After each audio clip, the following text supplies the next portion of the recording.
Welcome to K-Gurly's K-Talk. I am your lovely host, the one and only K-Gurly. And first and foremost, before we get into anything, I just want to give thanks to everyone who tunes in to little old me, who comes and join the conversation. I don't, for a while, I was thinking about stop doing this and just focusing on writing my book. But I was just I started talking about racism and the toxic stands and all that back in 2024 going into 2025. It don't make sense. It don't make sense for me to stop now. I'm going to continue to talk about the racism from wherever it's coming from in the K-pop community, whether it's fans, people's faves, specific singular idols. I don't care, it's going to get talked about on this podcast channel.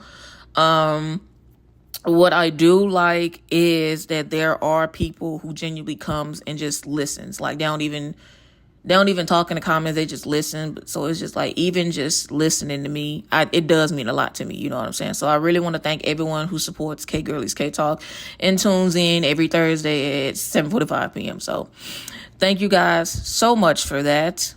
Now let's talk about the podcast today. This podcast it's basically what the fuck is going on in K-pop. I between the fandoms and the artists, the companies, it's so much going on. Like today's episode is honestly one of the only podcast episodes that I have struggled to organize. It was so hard to struggle this because there's just so much happening in K-pop right now, and it feels so heavy. It's uncomfortable. It's frustrating. And honestly, it's emotionally draining as both a fan and someone who genuinely cares about these artists and these types of conversations that I always have in this podcast. Y'all know I'm always hooping and hollering and cussing in every podcast. Cause I give no fucks.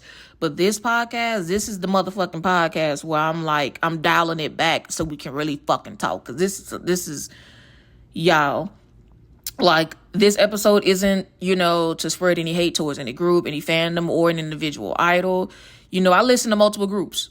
I support multiple groups, and if I'm being real, I think a lot of fans are exhausted right now. I'm one of them.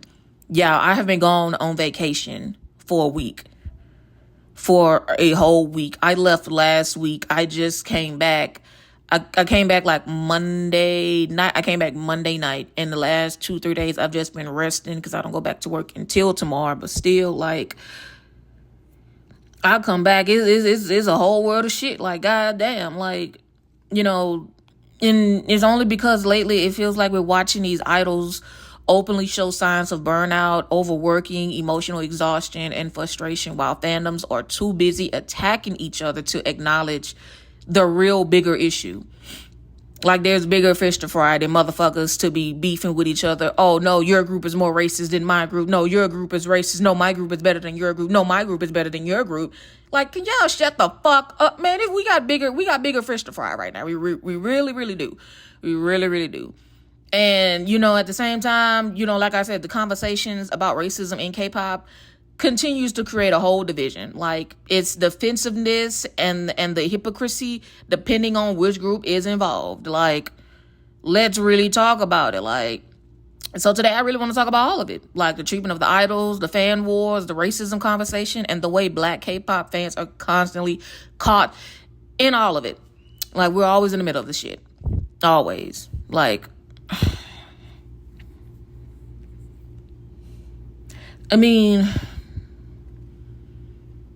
Because at some point we need to stop treating K-pop like it's just entertainment and remember these are actual human beings involved.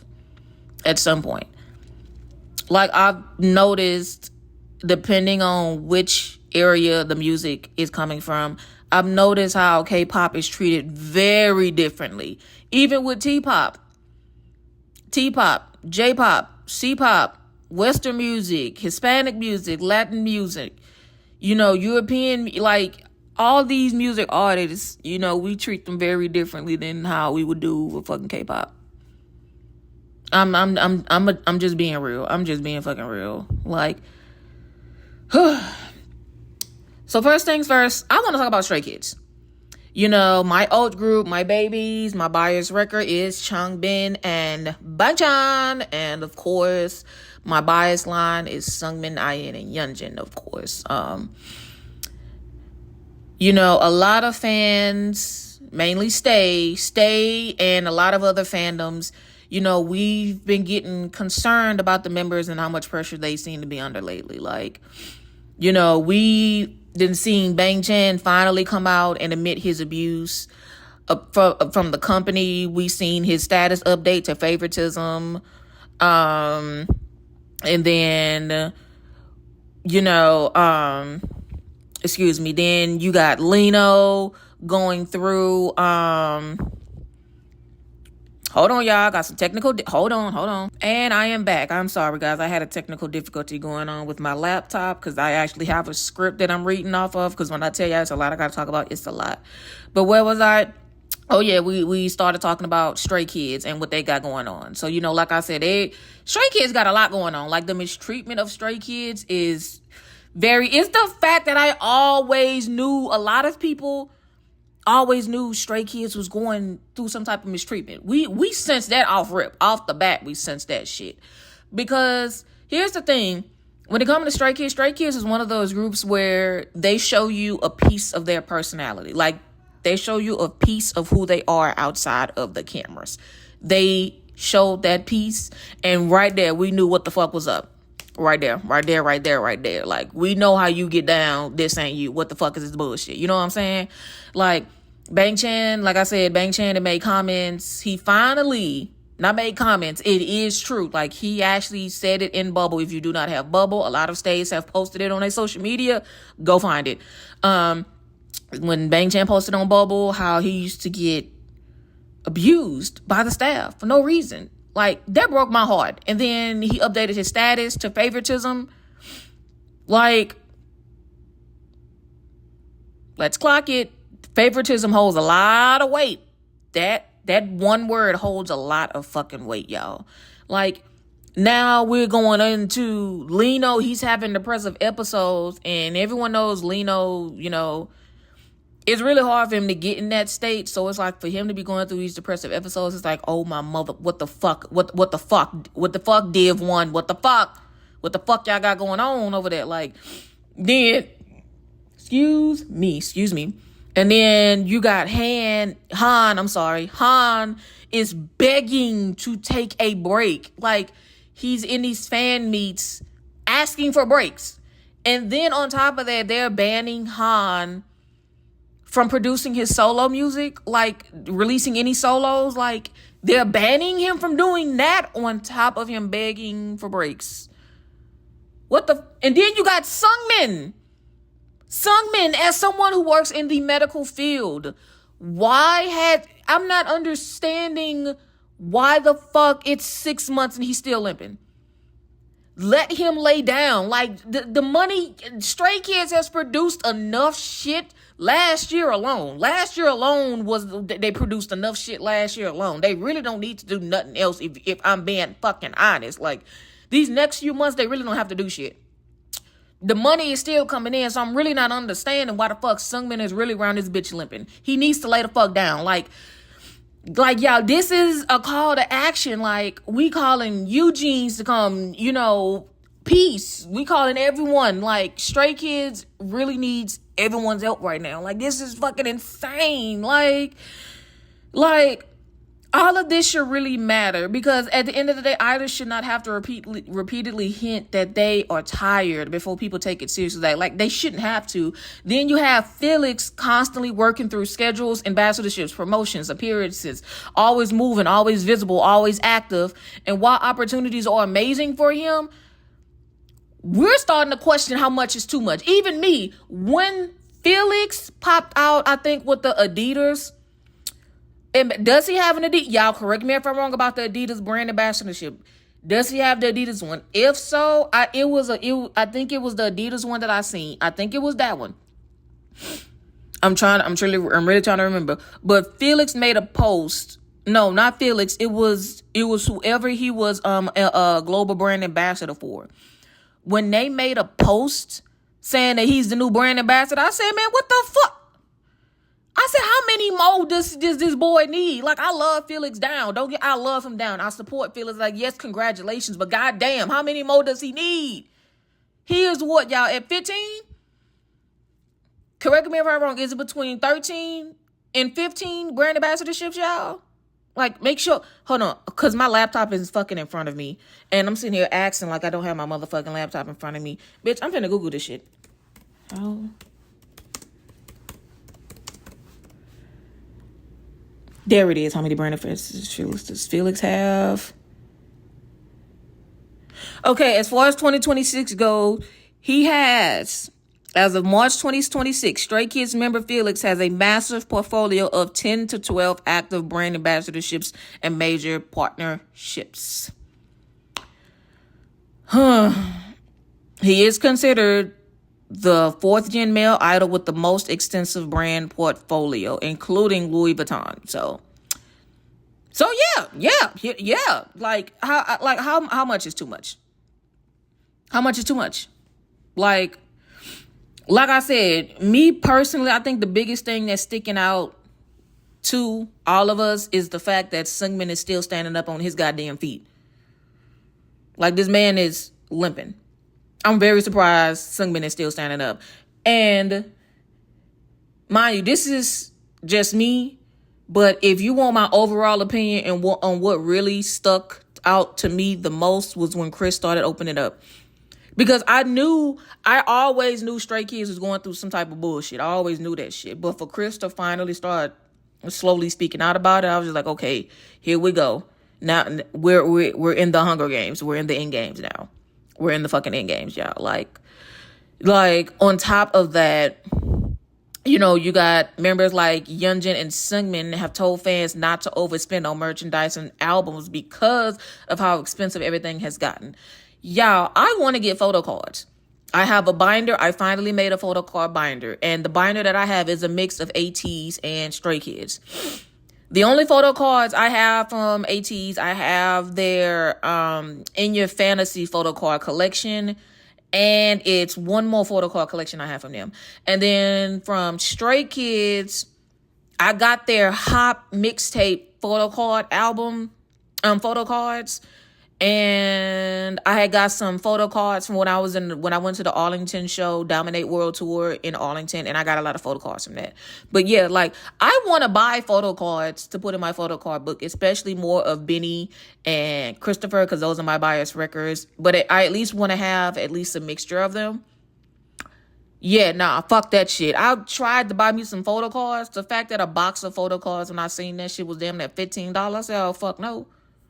No. Especially when I've seen people buy photo cards, like a box of photo cards for like $7 or so. Still, I'd rather spend that than $15 for like a box. Like, that's fucking insane. Like, so the fact that they have to say that because they know how expensive their stuff is, that says a lot. That says a lot. Like, because when idols themselves are telling fans not to financially overwhelm themselves to support them, that should make the companies pause for a second. Like, think about it. Their new boss, they said she's a woman. Let me Google this shit. I got my laptop. Hold on, y'all. I'm finna Google this. Hold on one moment.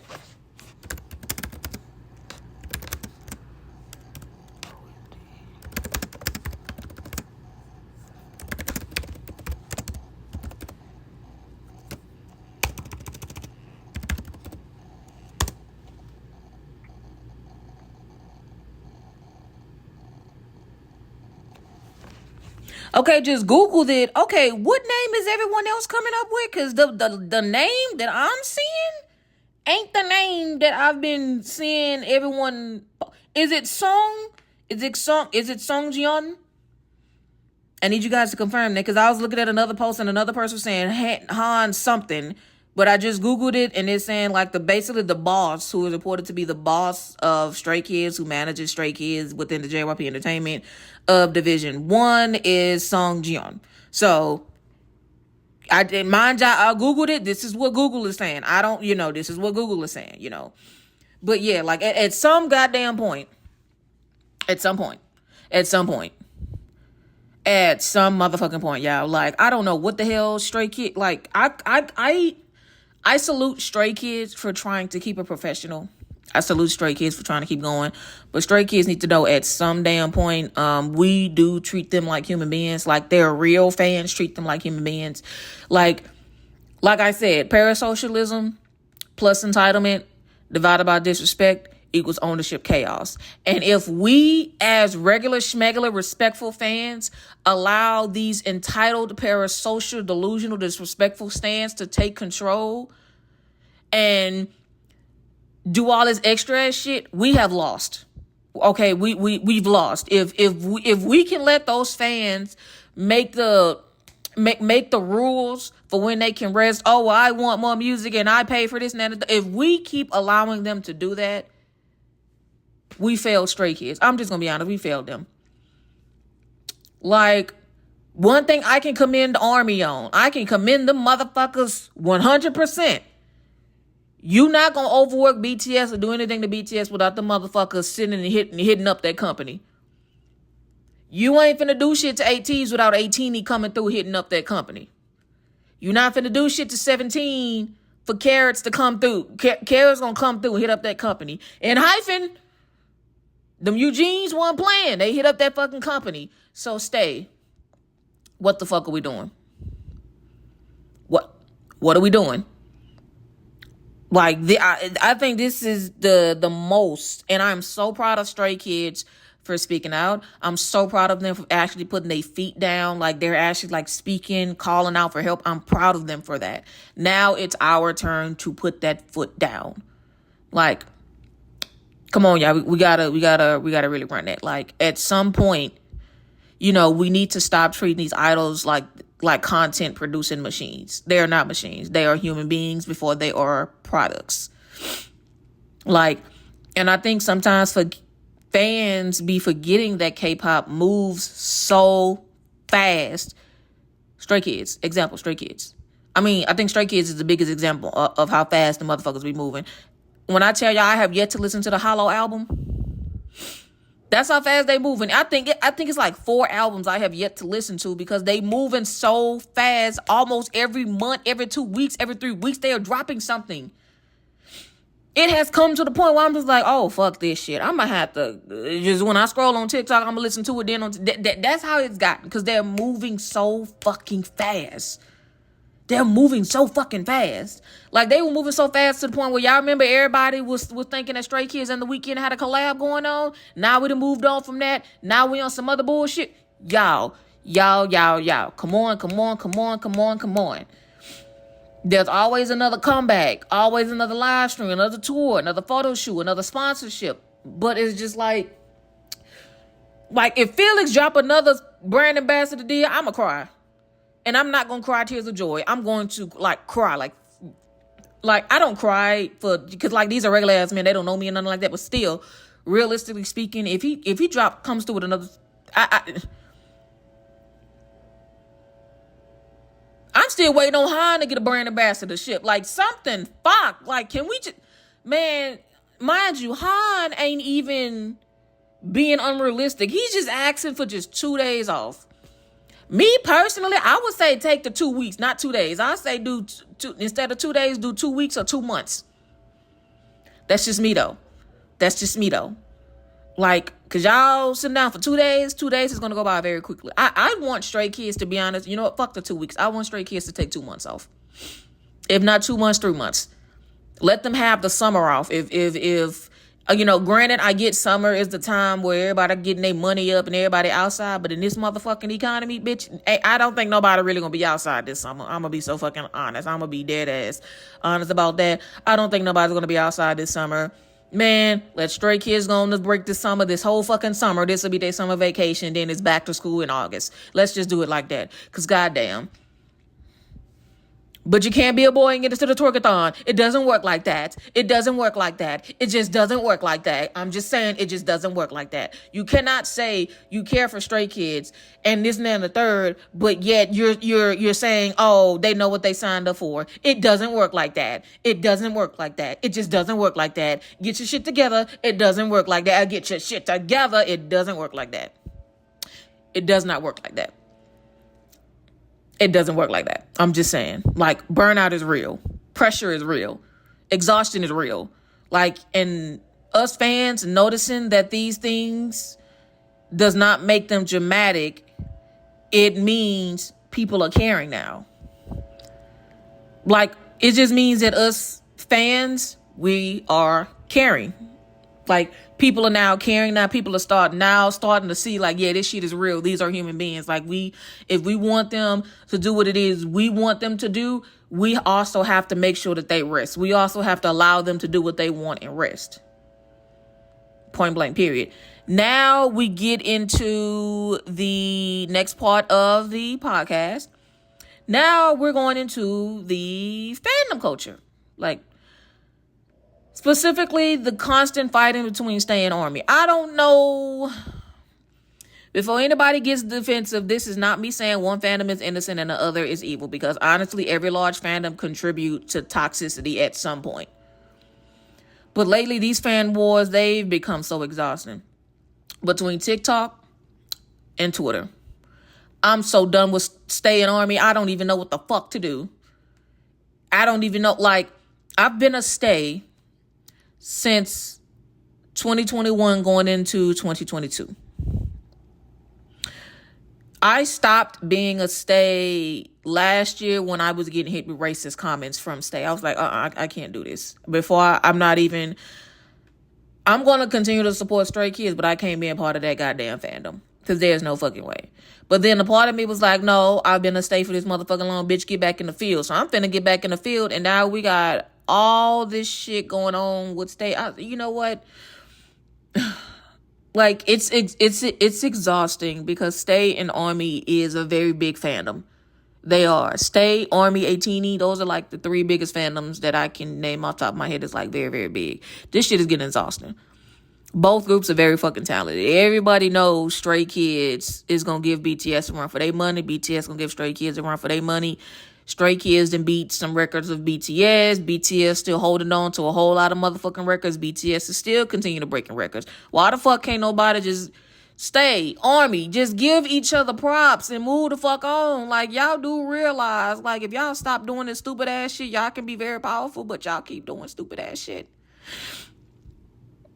Like, and now the Army, I guess Army and Eugene's is beefing now, saying that they out vocal in hyphen, and that shit, dude, Eugene's is goddamn, Eugene's is putting foots on necks, and ooh, damn, I actually felt bad for Army. I was like, shit, Eugene's ain't, damn.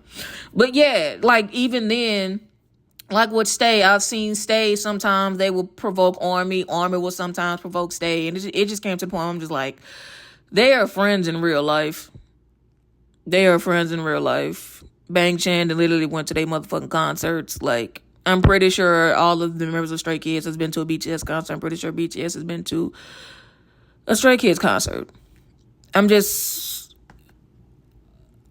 like, people are spending more time trying to drag each other groups than actually having productive conversations. I'm gonna be so fucking honest. Like, and what makes it even more frustrating is that the idols themselves are often friendly with each other. Like, dead ass. Like,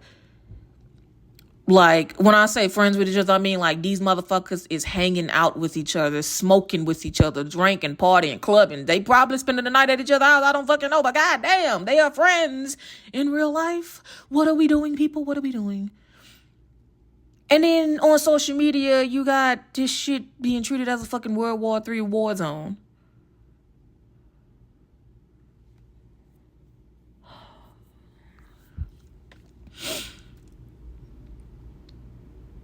Like, I don't know, y'all. Like,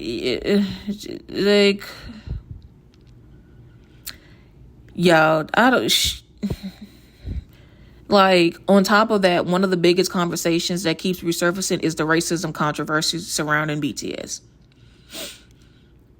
Like I said, I'm going to ask this. I'm going to just give my personal opinion on the situation. I just want to know, why is it a reoccurring issue with BTS? That's it. As far as them apologizing, okay, cool, fine, and then they apologize, but why the fuck does it keep happening? Why is it reoccurring? I'm not understanding that shit. That is what I am not understanding. And it's like, I've noticed that a lot of people are asking that. It's not more so like, oh, they're racist motherfuckers. Oh, the companies, this, blame the company. That's not what the fuck we're talking about. We're just trying to see why the fuck it keeps happening. Because that's my question. Because me personally, if I apologized about something and it keeps happening, I'm gonna start asking, well, okay, what the fuck? That is my personal opinion about the BTS racism shit. I just want to know why the fuck the controversy, like, why the fuck does it keep happening? Why is it reoccurring?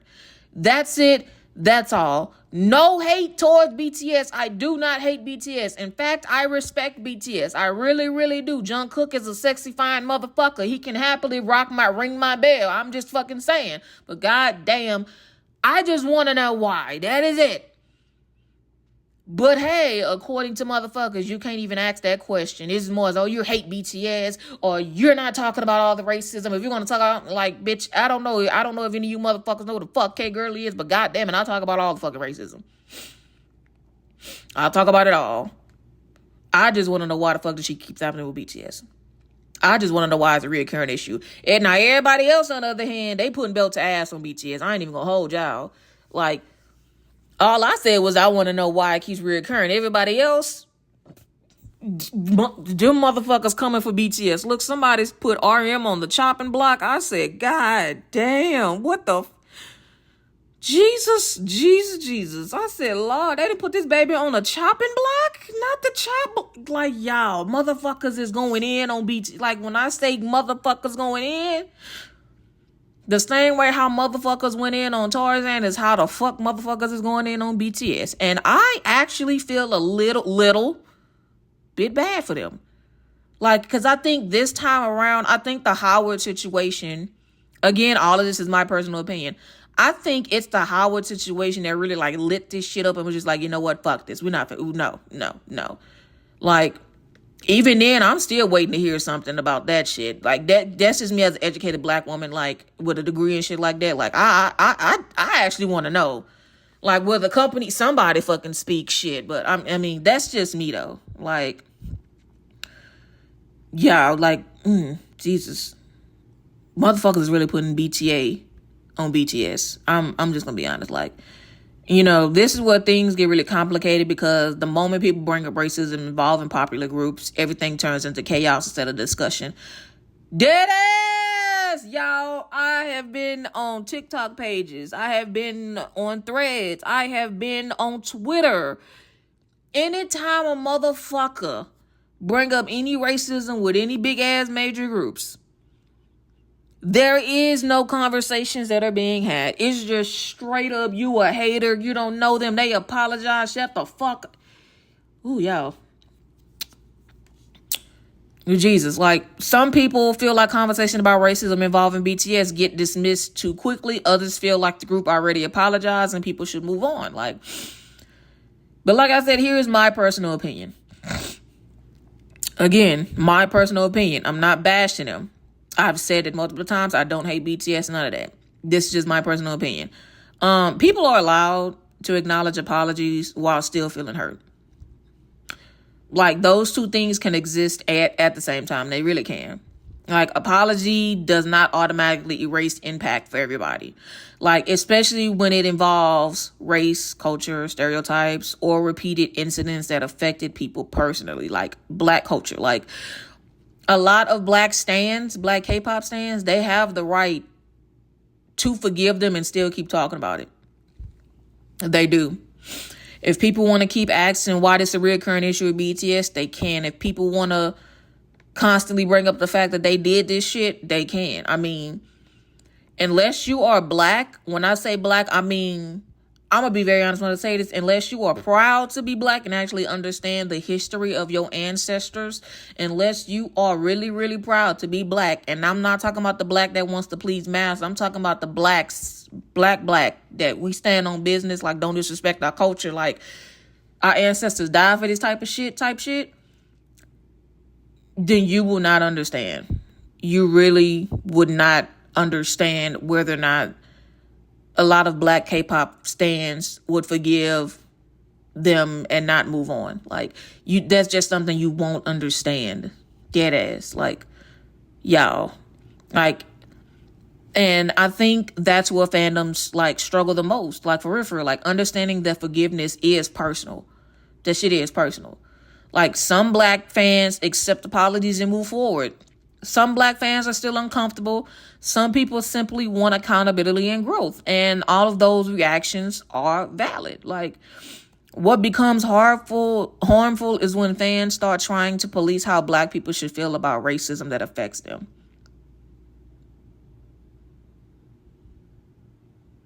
I'm going to say that again. What becomes harmful is when fans start trying to police how black people should feel about racism that affects them. Like, and like you really, like, I don't know how else to fucking say that. I really don't know. Like, because at the end of the day, nobody gets to decide someone else's comfort level. Like, for real. And honestly, that brings me to the third and final segment of this podcast. I'm going to really speak on as a black K-pop fan myself. Like, this is straight K-Gurly. Like, you know, a lot of you guys watched the first few episodes of my podcast, and so y'all know how I really get down when it comes to me really speaking from the heart and shit like that. So here we go to all the newcomers. How y'all doing? This is K-Gurly. Here you go. Like, there's this weird fucking stereotype online where people either assume black K-pop fans blindly defend the idols no matter what, or they assume we hate K-pop entirely if we speak up about racism. And to me, that's exhausting. Like, because I'm speaking up about racism, I'm doing the most. I'm doing this. I'm doing that. Again, this is not towards nobody, but, you know, like being called, you know, I'm being disrespectful. I'm being on one. I'm being hostile. Like I said, this is not towards anybody. I'm just saying, like, mind you, I have seen other black K-pop content creators get told that as well. Oh, you're doing the most.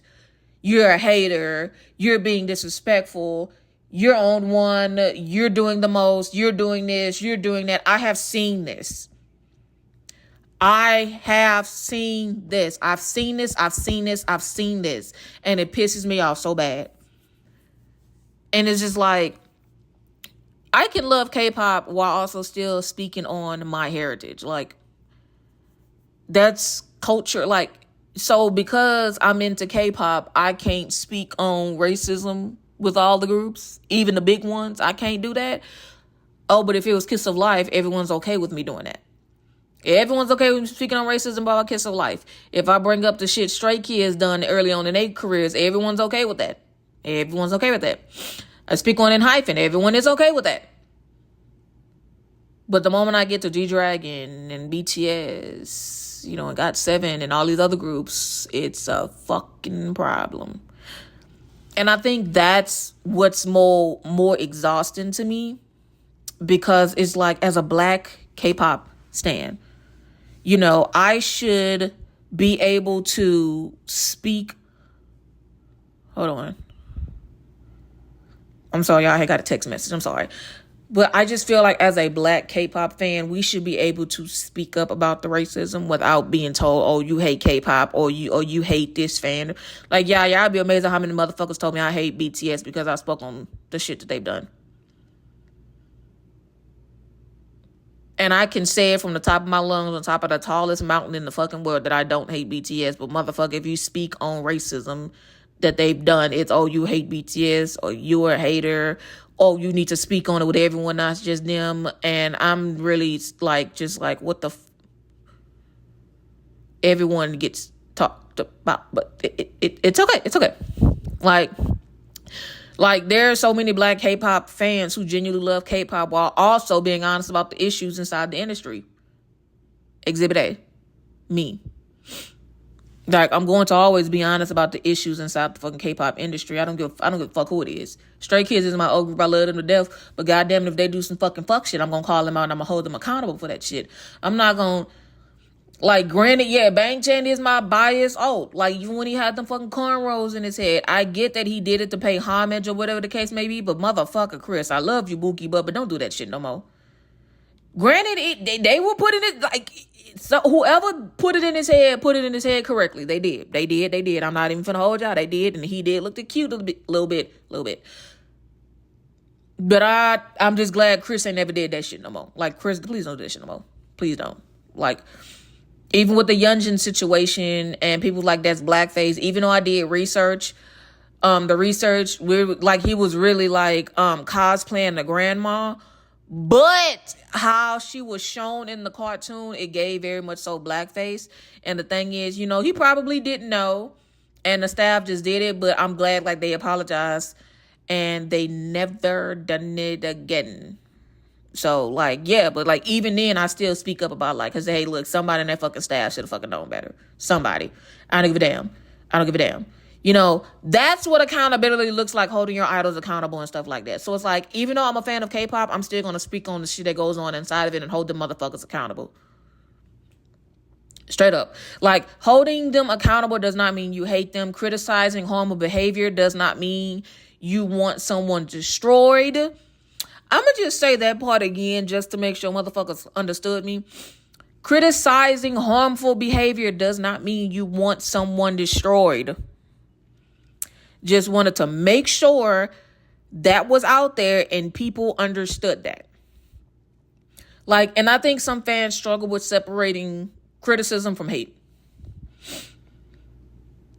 Example, I'm gonna show y'all the difference between criticizing and hate. The BTS Howard situation. That is criticism. Hate is straight up saying that RM is on the chopping block. He's a chop looking idol. That nigga, that motherfucker is ugly. That's hate. Now, I've seen some BTS hate going on, and God, when I say motherfuckers is not letting up on BTS hate, there are some motherfuckers like myself who will give criticism, but I would never target their looks. I would never say I hate them. I would never target something about them just so I can hate on them. I would not do that, except for ADP. But that's a different story. Like, I would never do that. I wouldn't, like, that's fucking crazy. Like, BTS hate is crazy. That is crazy. Because y'all not finna act like J-Hope wasn't holding it down while they was out in the fucking military. We're not. Jungkook was holding it down while they out in the military. We are not going to ignore that, y'all. We ain't ignoring that. I'm just saying, like even with Stray Kids, like, I'm glad that there are people who actually hold Stray Kids accountable. I am one of them. And to the people who do try to hate Stray Kids, it's just like, okay, now that shit is forced. But like I said, that is the difference. Like, fans really struggle between spreading criticism and hate. Like, that's just me, though.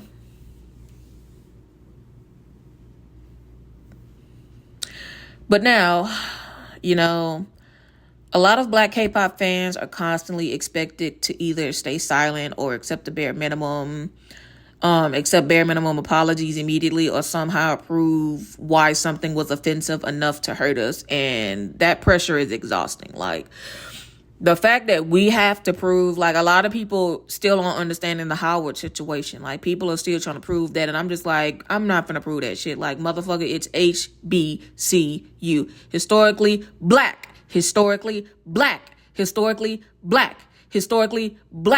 College or university. Like, it does come to the point where it just gets exhausting. I'm just like, as a Black K-pop fan, we really can't win for losing. Either you speak out and get targeted, or don't speak out and get targeted. Basically. Like, especially because, people love Black culture when it benefits entertainment, until Black fans actually speak up. Like, then suddenly we're too sensitive. We're starting drama. Like, why we're trying to cancel people. And honestly, that mindset is actually part of the motherfucking problem. Because accountability should not only matter when it involves groups people dislike. I'm going to say that one more time. Accountability should not only matter when it involves groups people like. Like, people didn't like Kiss of Life. They got that shit nipped in the fucking bud. People don't like a lot of people is coming at ADP, and then Tarzan is now on hiatus. It should not, like, we hold everybody accountable. Like, it shouldn't matter consistently. I mean, it should matter consistently. I'm so sorry, guys. Like, it should matter consistently. Like, across the board, no matter the fandom. No matter, like, whoever it is. Like, granted, I have seen some stays that would, like, try to, like, ignore the situation with Stray Kids. I have. And there are times where I have, like, made a comment or two, like, hey, look, you really don't understand what this means to us, but, like, yeah, this was in fact offensive. Like, I used to be one of those people that would be like, oh no, it's just hair, it's not offensive. But I mind you, I was like that growing up. But now that I'm older, yeah, even hair is offensive. Because here's the thing, there's a difference between culture and genetics. In the Black culture, our hair was used for many different things. Your hair can change based on genetics. Your genetics has somebody in your family with blonde hair, so boom, you're born with blonde hair. That's genetics. But braids, box braids, scalp braids, any type of braids, dreads, all that's very much so culture. That's not genetics, that's culture. Like, braids were used as maps for the Underground Railroad. Fun fact. Braids were used to map out the stars. Like, braids are very, very, whether it's box braids, scalp braids, whatever. Braids, like, there are different types of braids. They really are. Viking braids are from Vikings. Viking braids and the braids that us Black people use, that's two different types of braids. Dead ass. So I think people just need to understand the difference between culture and genetics. And I think that would solve a lot of problems. I really do. I really, really do. At the end of the day, I think what frustrates me most is that K-pop spaces are starting to lose empathy. Like, fans are exhausted, idols are exhausted, and everyone is so focused on defending companies, winning fan wars, or attacking each other that meaningful conversations keep getting buried. Like, you can love K-pop and still criticize it. Think about it. Over here, hip-hop, people love hip-hop, but it gets criticized. It does. R&B, it gets criticized. Like, we love a lot of our artists over here, but trust the plus, they still gonna get fucking criticized. So why can't we do that in K-pop? T-pop, they'll get criticized, get held accountable. J-pop, C-pop, Hispanic music, country music, any type of music, everybody getting criticized. So why can't it be like for K-pop? You can support idols while also holding them accountable. Like, you can care about racism while also caring about idol mistreatment. Like, I care about racism, but I also care about the mistreatment of those idols as well. Like, because they're still, at the end of the day, they're still human beings. I guess it's because I'm an empath. I don't care. Like, even just like if the same thing was going on with BTS and they getting like overworked or some shit like that. Like, I mean, like, they're humans, let them sit the fuck down. But like, it I'm gonna be honest, it is BTS. Like, BTS got some power under them. So, just saying. Like, those things are not opposites. Like, none of that shit is opposites. Like, and honestly, I think the moment fandoms learn how to stop treating accountability like betrayal, I'm sorry, y'all, these conversations will become a lot healthier. Like, me holding BTS accountable for something is not betrayal. It's not me hating them. It's not disrespectful. It's none of that. I'm holding the motherfuckers accountable just like I would hold Stray Kids accountable in ATs. Like, the conversations that are being had, it needs to be a better job with that. I'm gonna be honest, it does. Like, this shit needs to get a little bit more healthier. That's just me though, y'all. That's just me. Whew. But anyways, I thank you all for joining in the conversation. I know this was a heavier topic, But I really wanted to speak honestly about everything that's been happening lately because I know a lot of fans have been feeling the same tension and frustration, y'all. Like, for real. Like, if you enjoyed this episode, definitely let me know your thoughts respectfully. And remember, disagreement is okay. Like, harassment is not. It is not. Like, take care of yourselves, support your favorites responsibly. And I'll see you guys in the next episode. And until next time, sending kisses from K-Gurly. Annyeong.